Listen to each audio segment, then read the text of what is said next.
భారత్ పాక్ మధ్య ఉద్రిక్త పరిస్థితులు నెలకొన్నాయి. ఇరు దేశాల మధ్య పచ్చగడ్డి వేస్తే భగ్గుమంటోంది. 26 మంది అమాయకులను పొట్టలు పెట్టుకున్న పెహల్గాం ఉగ్రదాడి తదనంతర పరిణామాలు భారత్ పాకిస్తాన్ మధ్య యుద్ధ మేఘాలు కమ్ముకునేలా చేస్తాయి. సింధు జలాల ఒప్పందం రద్దు చేసుకున్న భారత్ యుద్ధ నౌకను కూడా రంగంలోకి దింపింది. అరేబియా సముద్రంలో పాకిస్తాన్ జల సరిహద్దుల్లోకి ఐఎన్ఎస్ విక్రాంత్ యుద్ధ నౌక వెళ్లడంతో యుద్ధం తథ్యమనే ప్రచారం జరుగుతోంది. యుద్ధం జరిగితే ఎవరు నెగ్గుతారు? భారత్ పాక్ ఇద్దరిలో బాహుబలి ఎవరు? ఈ అంశాలపై ఇవాల్టి బర్నింగ్ ఇష్యూలు తెలుసుకుందాం.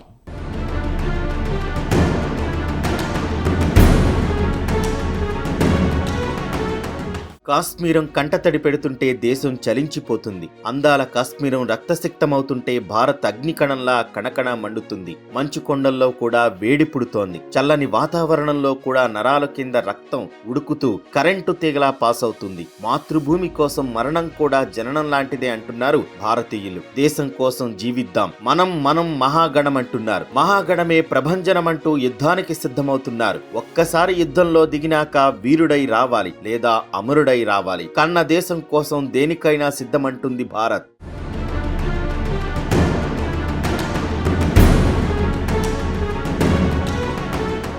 ఏప్రిల్ 22 జమ్మూ కాశ్మీర్లోని పహల్గాంలో జరిగిన ఉగ్రవాద దాడి తర్వాత భారతదేశం పాకిస్తాన్ మధ్య సంబంధాలు మరింత దిగజారాయి. ఉగ్రవాద దాడి జరిగిన వెంటనే భారతదేశం అనేక సంచలన నిర్ణయాలు తీసుకుంది. వాటిలో ముఖ్యమైనది 1960 నాటి సింధు జల ఒప్పందాన్ని రద్దు చేసింది. దీంతో పాటు భారతదేశంలోని పాకిస్తాన్ హైకమిషన్ లో ఉన్న అధికారులు 48 గంటల్లోపు తమ దేశానికి తిరిగి రావాలని సూచనలు జారీ చేసింది. అయితే వీటన్నింటి మధ్య భారతదేశం పాకిస్తాన్ పై సైనిక చర్య జరగవచ్చు ఊహాగానాలు ఊపందుకున్నాయి. భారత్ ఏదైనా చర్యకు పూనుకుంటే తాము దానికి సిద్ధంగా ఉంటామని పాకిస్తాన్ తెలిపింది. భారత్ సింధు జలాలను నిలువరించడం అంటే యుద్ధం ప్రకటించడమేనని వ్యాఖ్యానించిన పాకిస్తాన్ యాక్ట్ ఆఫ్ వార్ అని చేసిన వ్యాఖ్య ఇరు దేశాల మధ్య ఉద్రిక్త పరిస్థితులకు అద్దం పడుతుంది. పాక్ యుద్ధానికి కాలు దువ్వుతుందని చెప్పడానికి ఈ వ్యాఖ్యలే నిదర్శనం. భారత్ కూడా పాకిస్తాన్ కు ధీటుగా బదులివ్వాలనే ఉద్దేశంతోనే యుద్ధ నౌకను కూడా సముద్ర జలాల్లోకి పంపింది.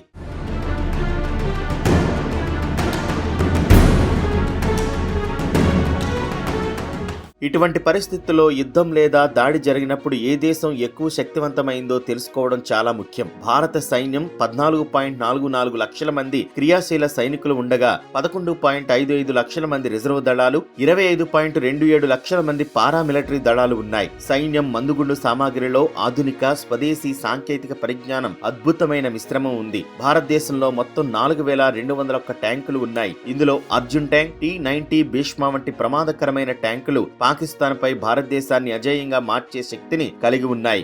అర్జున్ ట్యాంక్ ను భారతదేశంలో అభివృద్ధి చేశారు. అయితే T-90 భీష్మ రష్యాకు చెందింది. దీని తర్వాత భారతదేశం అప్గ్రేడ్ చేశారు. భారత సైన్యం వద్ద పినాకా రాకెట్ వ్యవస్థ, బ్రహ్మోస్ క్షిపణులు, బోఫోర్స్, ఓవిట్జర్ తుపాకులు ఉన్నాయి. ఈ ఆయుధాలు శత్రువును సులభంగా ఓడించగలవు. పాకిస్తాన్ సైన్యం గురించి మాట్లాడుకుంటే దాని దగ్గర 6.54 లక్షల మంది క్రియాశీల సైనికులు, దాదాపు 3742 ట్యాంకులు, 50,523 సాయుధ వాహనాలు, 752 స్వయం చోదక ఫిరంగి యూనిట్లు ఉన్నాయి. ఇది కాకుండా 692 రాకెట్ లాంచర్లు కూడా ఉన్నాయి. పాకిస్తాన్ దగ్గర 2627 ట్యాంకులు ఉన్నాయి. ఇది భారతదేశం సంఖ్యలో సగం.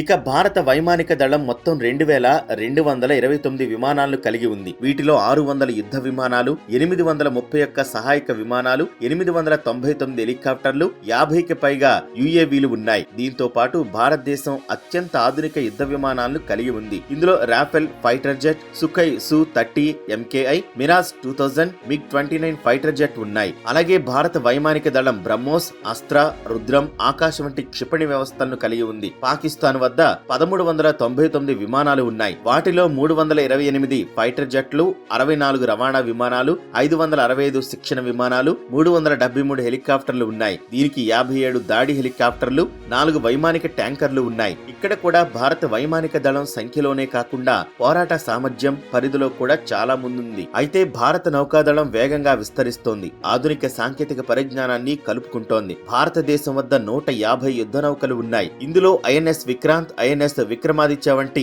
విమాన వాహక నౌకలు, ధనుష్, K-15 వంటి క్షిపణులను ఉపయోగించగల అణు జలాంతర్గాములు కూడా ఉన్నాయి. భారత నావికాదళంలో మొత్తం 1,42,252 మంది క్రియాశీల సైనికులు ఉన్నారు. పాకిస్తాన్ నావికాదళంలో 114 నౌకలు, 8 జలాంతర్గాములు, 9 ఫ్రీగేట్ యుద్ధ నౌకలు ఉన్నాయి. ఇటీవలి కాలంలో పాకిస్తాన్ తన నావికా శక్తిని పెంచుకున్నప్పటికీ భారత నావికాదళం పరిధి, నెట్వర్కింగ్, అణువాయుధ సామర్థ్యంలో చాలా ముందుంది.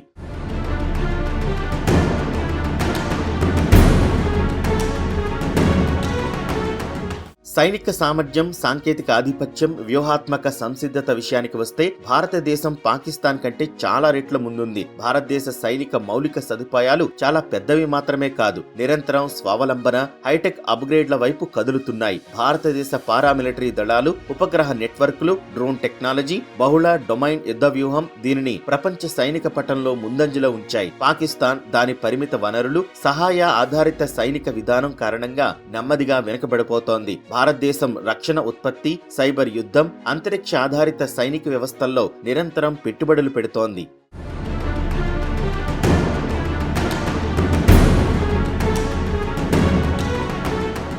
ఇదిలా ఉంటే పహల్గాంలో ఉగ్రదాడి నేపథ్యంలో కీలక పరిణామాలు చోటు చేసుకుంటున్నాయి. భారత్, పాకిస్తాన్ గురువారం పోటాపోటీగా మిసైళ్లను పరీక్షించాయి. ఇరు దేశాల వాయుసేనలు తమ అమ్ములు పొదలోని అస్త్రాలను బయటకు తీశాయి. అరేబియా సముద్రంలో Bharat navy sea skimming test నిర్వహించింది. ఐఎన్ఎస్ సూరత్ నుంచి మీడియం రేంజ్ క్షిపణిని విజయవంతంగా పరీక్షించింది. గగనతలంలోని టార్గెట్ ను ఈ క్షిపణి ఛేదించింది. ఈ విషయాన్ని నేవీ ఎక్స్ లో తెలిపింది. భారత్ నేవీ చరిత్రలో ఇదో మైలురాయని పేర్కొంది. దేశ సముద్ర తీర ప్రాంతాల ప్రయోజనాలను కాపాడడంలో, ఆత్మనిర్భర్ భారత్ కు అంకితమై పనిచేయడంలో నేవీకి ఉన్న నిబద్ధతను తాజా పరీక్ష ద్వారా చాటి చెప్పామని నేవీ ట్వీట్ చేసింది. కాగా ఇజ్రాయెల్ తో కలిసి ఈ మిసైల్ ను అభివృద్ధి చేశారు. ఉపరితలం నుంచి గగనతలంలోకి ఈ మిసైల్ ను ప్రయోగిస్తారు. 70 కిలోమీటర్ల పరిధిలో ఉన్న లక్ష్యాన్ని ఈ క్షిపణి ఛేదిస్తుంది. పహల్గాంలో ఉగ్రదాడి నేపథ్యంలో భారత వాయుసేన కూడా అప్రమత్తమైంది. రాఫెల్ Su-30 యుద్ధ విమానాలతో ఎక్సర్సైజ్ ఆక్రమణను ప్రారంభించింది. మరోవైపు పాకిస్తాన్ కూడా తన యుద్ధ విమానాలను భారత సరిహద్దులకు తరలించింది. మరోవైపు అరేబియా సముద్రాన్ని నో ఫ్లై జోన్ గా పాకిస్తాన్ ప్రకటించింది. పహల్గాం ఉగ్రదాడి నేపథ్యంలో బాబర్ కురీన్ క్షిపణిని పరీక్షించింది.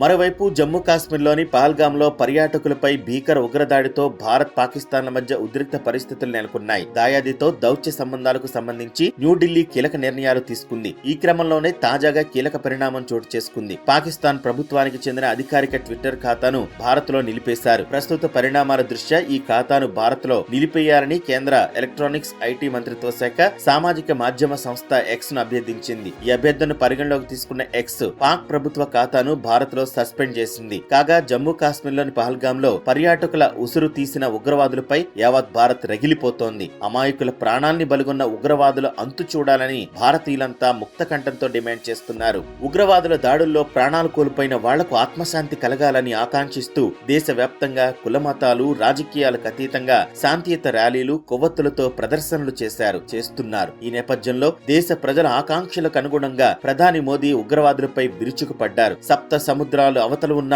ఉగ్రవాదుల్ని మట్టి కరిపిస్తామని ఆయన హెచ్చరించడం చర్చనీయాంశమైంది. దేశంలో సమస్యలపై రాజకీయ పార్టీలకు వేర్వేరు అభిప్రాయాలుండొచ్చు, కానీ ఉగ్రవాదం విషయంలో దేశ భద్రతకు సంబంధించిన విషయాల్లో ఏకతాటిపై నిలవాలి. ఆ దిశగా అడుగులు వేస్తున్న ఈ పార్టీ అఖిలపక్ష సమావేశంలో భద్రతా చర్యలు, ఉగ్రవాద నిరోధక వ్యూహాలపై చర్చ జరిగింది. అఖిలపక్ష సమావేశం దేశంలోని రాజకీయ పార్టీలు ఉగ్రవాదానికి వ్యతిరేకంగా ఐక్యంగా నిలబడాలనే సందేశం ఇచ్చింది. కాంగ్రెస్ వంటి ప్రతిపక్షాలు విమర్శలతో పాటు ఉగ్రవాద నిర్మూలనకు సహకరిస్తామని చెబుతున్నాయి. ఇప్పుడు దేశం మొత్తం ఒక్కటే ఉగ్రవాదాన్ని ఎదుర్కోవాలని నాయకులంటున్నారు.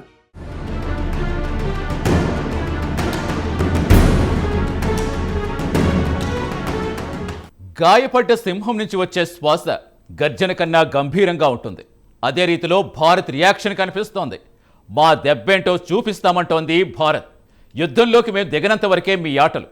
ఒక్కసారిగా రణరంగంలో దిగామా ఇక అంతే సంగతులు. పెహల్గాం ఉగ్రదాడి దేశాన్ని నిద్రపోనివ్వటం లేదు. కన్ను మూసినా కన్ను తెరిచినా కశ్మీరం కన్నీటి విహారమే కనిపిస్తున్నాయి. ఒకవైపు మనసు నిండా ప్రేమ, మరోవైపు గుండె నిండా ద్వేషం. ఈ ఘోరకలి చూసి జనం గుండె చెరువైపోతోంది. ఆ కుటుంబాలకు ఓదార్పు దక్కాలంటే, చనిపోయిన వారికి న్యాయం జరగాలంటే ప్రతీకారం తప్పకుండా తీర్చుకోవాలని డిమాండ్స్ వస్తున్నాయి.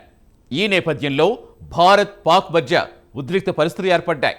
ఇరు దేశాల మధ్య యుద్ధం జరిగితే భారత్ గెలిచే అవకాశం ఉంది.